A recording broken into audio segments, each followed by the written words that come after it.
To add sitemap, open your browser and type sitemap generator. Open first website. I will also provide link of this website in description. Enter URL of your website and click on start.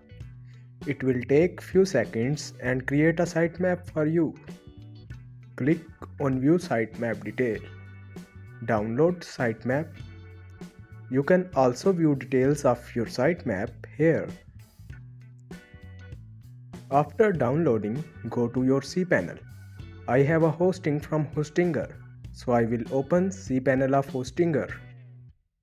In cPanel, open File Manager.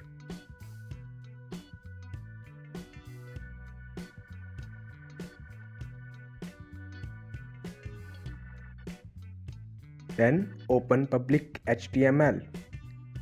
Upload sitemap file here.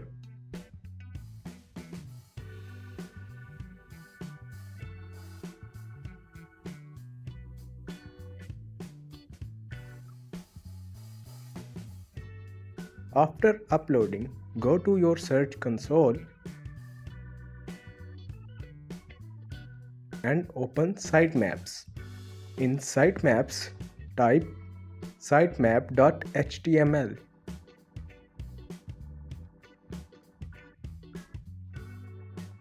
And now your sitemap is added successfully. If you need any help, let me know in comment section.